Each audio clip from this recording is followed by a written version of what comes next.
Well, this is Billy Crump. It's been a long weekend, but I have enjoyed every minute of it. We have had so much drama here. We had a sudden death playoff today.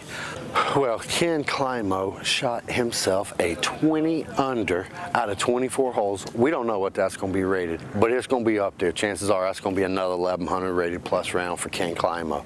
Let's let you get over here, and you want to see a happy guy. This is the birthday boy himself, Kenny Climo. Well, I'm standing here with Ken, and I'll tell you what, man, you got a lot of juice flowing off you, buddy. 20 under, man. I mean, you had to do that, you know? I mean, it took 20 just to get to the playoff. What was your mindset and exactly what went on out there? I just got off to a really good start on the first part of the round before the rain delay, and birdied the first 8 holes. Was parked for my 9th birdie for 12 feet when the rain delay happened, and then I got off to a little slow start after the rain delay, parred my first 3 holes, and it's like, no, this ain't gonna happen. I'm turning it on. Just played pretty flawlessly. I missed one little putt on the way in, and it made me go to a playoff. But wow, I played really good this weekend. I'm happy with the way I did, and didn't make any stupid mistakes, and only missed a few putts this weekend. I think that's what it came down to. And what a great competitor Nate is. I mean, to shoot 19 under and not win is pretty tough. As frustrating as shooting 20 under, as you were saying up there on hole 23. I could shoot 20 under and not win this thing in disbelief. I'll tell you, Nate slipped on the tee pad up there, and we saw Avery doing that a little bit today, and they're not accustomed to Florida with the sand and all. I mean, do you think that was just a mental mistake, or just something that just happens? Just something, you know, that just happens. A slip is just something that happens. I mean, unless it's really muddy and slick and you know you're going to slip, you know, you got to plan for it. Maybe stand still and throw, but. Well, he still put the upshot up there. He forced you to finish the hole, and you did it, and you're the 2010 Sunshine State Shootout champ. That's Ken Climo, and there's a birthday present right there for the champ. Congratulations, champ. Thanks. Feels good. Feels good. Oh, I tell you, I can just still feel the stuff coming off of him, man. He was so juiced up. Big win. And I tell you, it's really nice to see Kenny have that kind of energy 20 years after his first World Championships, and he's still the driving force in our sport. Nate Dahl shot himself a 19 under today. I mean, was just on fire. We've got every shot of that. You'll be able to get that at Clash DVD later. Those two guys went to a sudden death playoff. Let's go to that sudden death playoff right now and show you that.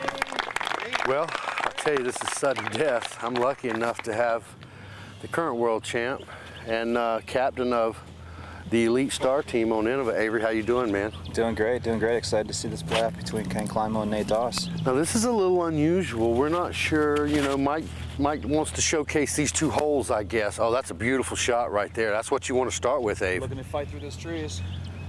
And that got around for a nice skip forward. I think it should be a little hyzer shot to the pin from there, about 180 feet. Now, you know, for the guys that don't have your kind of power, are they looking to penetrate far right, maybe so they can take a hyzer angle into this green, just take that water completely out of play, or what do you think they're trying to do there? Yeah, at this point, you're just really trying to hang down the right side, maybe a little turnover at the end, and really trying to get through those trees and get a look at an upshot. Oh, Nate slipped. Nate slipped hard. That's going in the water, Avery. Nate slipped his foot on the end of that tee, and now you've had some of that problem today, Avery, and give me an idea what Nate just dealt with right there. That's the thing. After this rain we had to delay us for about an hour and a half, it really softened up the ground, and you're picking up a lot more sand, and that sand collecting on that tee pad creates a lot more slip. I slipped on like 7 or 8 of the pads out here, and yeah, it's just something that happens. I guess we need a broom on some of those, especially on hole 3. Well, it doesn't look like this is going to be a very long playoff, but we'll move on down anyway and see how it finishes. Oh, he needs it to penetrate It's going to skip. It's going to skip. Well, he's going to force Kenny to finish the hole with a birdie, or we're going to go to another hole.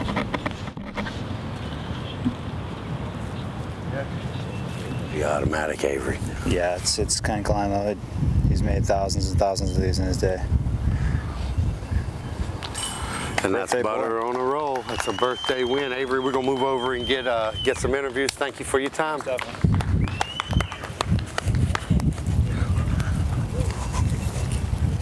Oh, I tell you, that was an unfortunate skip for Nate right there. Nate played great all day long. Just got some sand up under him and just threw a bad shot. Stuff happens, though. Nate's a great competitor. Let's let you hear from Nate right now. Well, Nate, 19 under out of 24 holes. No telling what that's going to be rated. Just a little behind Kenny's 20 under, I guess. But Very disheartening, man. You didn't really get to compete in this in the playoff because you had a bad slip up there on the tee pad, and you know, it's just sand in Florida, I guess. Tell me how you feel, man.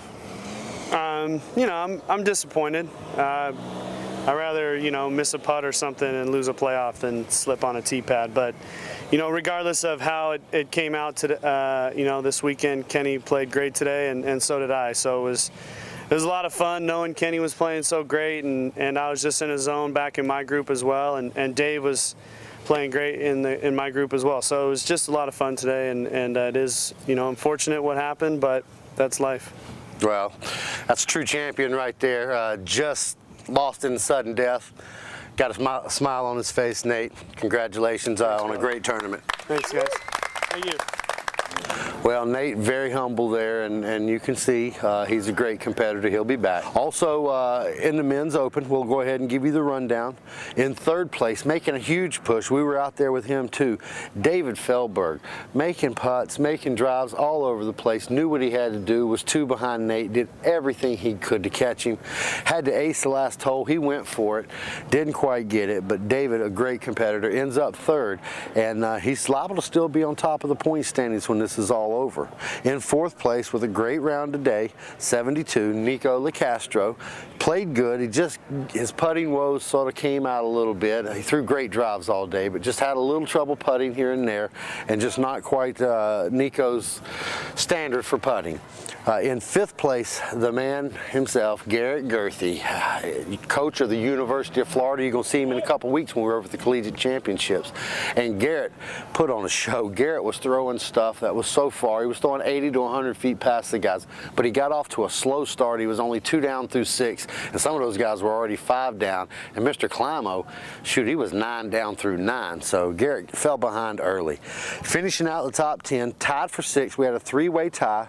The stud, my buddy Avery Jenkins, captain of the elite team there at Innova, he shot him a little 73. He's going to end up tied for 6 with John E. McCrae. John E., a local here in Florida, he and Avery played every round together this weekend, scored the exact same score in every round. So those guys are good buddies. Also tied for 6, Michael Johansson, my homie, had to lead overnight after Friday, and Michael Joe just couldn't quite put it together this weekend, but still, he held on to a top 10 there as he tied for 6. In 9th, with a smoking round today of 67, Paul Ulibarri. Paul just came out and just put it together today. Had some problems yesterday, finished really poor yesterday, he said, with a 2 out of the last 3 holes bogey, and he really turned it around today. Now, rounding out the top 10, the big man himself, Mr. Jeff Leyland, and Jeff not only finished in the top 10, but we're going to tell you right now that this was a USDGC qualifier, and Jeff Leyland qualified for the USDGC. Mr. Chris Orrick qualified for the USDGC. Jeff Bennett qualified for the USDGC. In the Masters division, Chris Linkowitz, a boy, qualifying for the USDGC. And of course, John E. McCrae, Florida's own, qualifying. So that's your 5 qualifiers: McCrae, Linkowitz, Bennett, Leyland, and Orrick. Now, over in the women's division, I tell you, Valerie, she really did well. Her knee did not seem to bother her. She took a 7 on one of the holes late today, she said, because she really had some action. She was trying to have some fun. She shot an 85 today, which is par. Shot an 83 yesterday out here, so she's under par at 239, 14 strokes ahead of Carrie Berlager.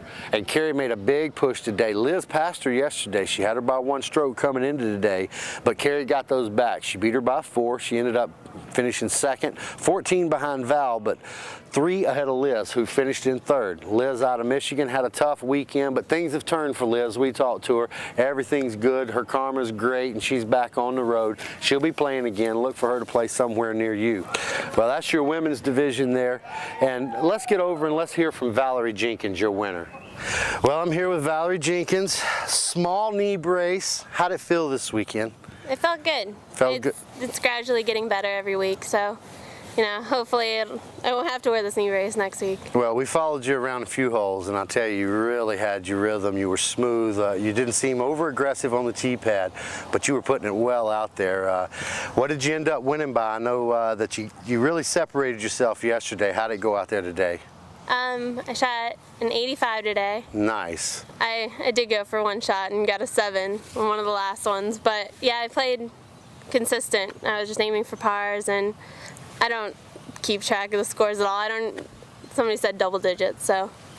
Well, she missed the first national tour. She gave them girls a little head start, but she's back on track. Valerie Jenkins winning the 2nd national tour of the year. Congratulations. Thank you.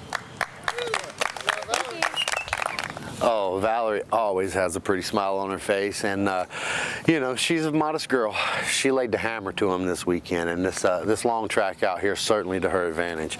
Now, over in the Masters division, Mr. Phil Arthur. I told you guys if Chris and Michael couldn't throw long, they were in trouble, and them boys were in trouble because Phil Arthur put it together. He shot a 74 today. Not happy with that. He felt like he had a 67 in him. He left 6 or 7 out there.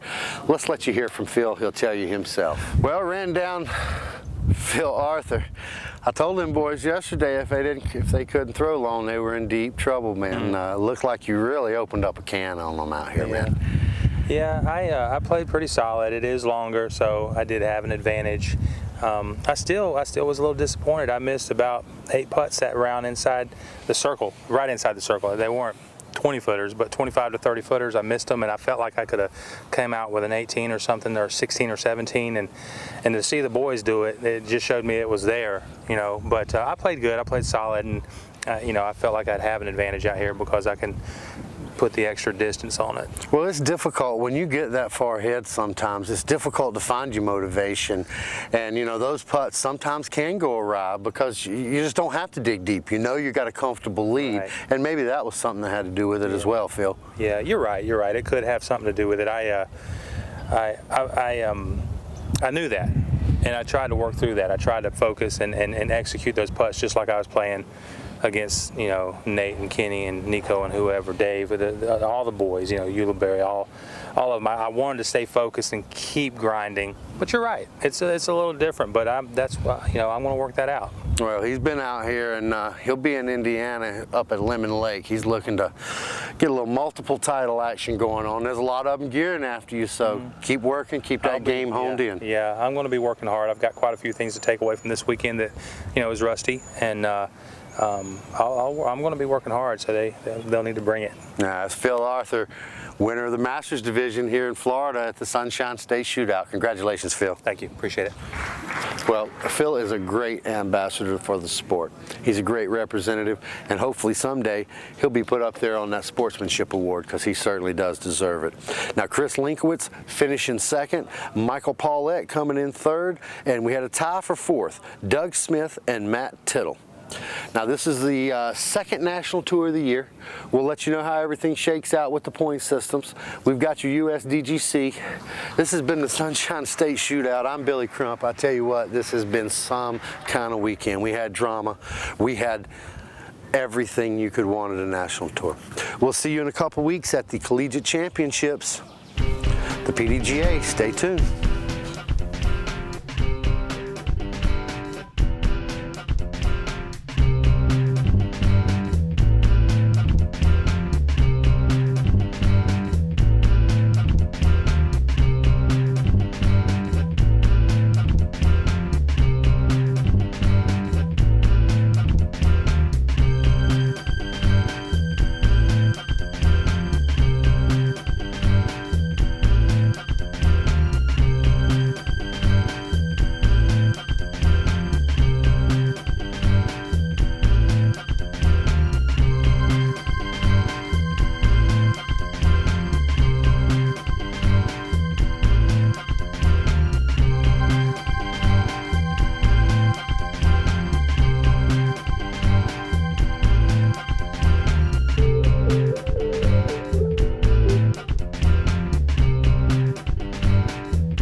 What drama. You're going to want all 3 of these DVDs. You can get them at ClashDVD.com. I'm going to get back in my cart. I'm going to get on back down to Tournament Central.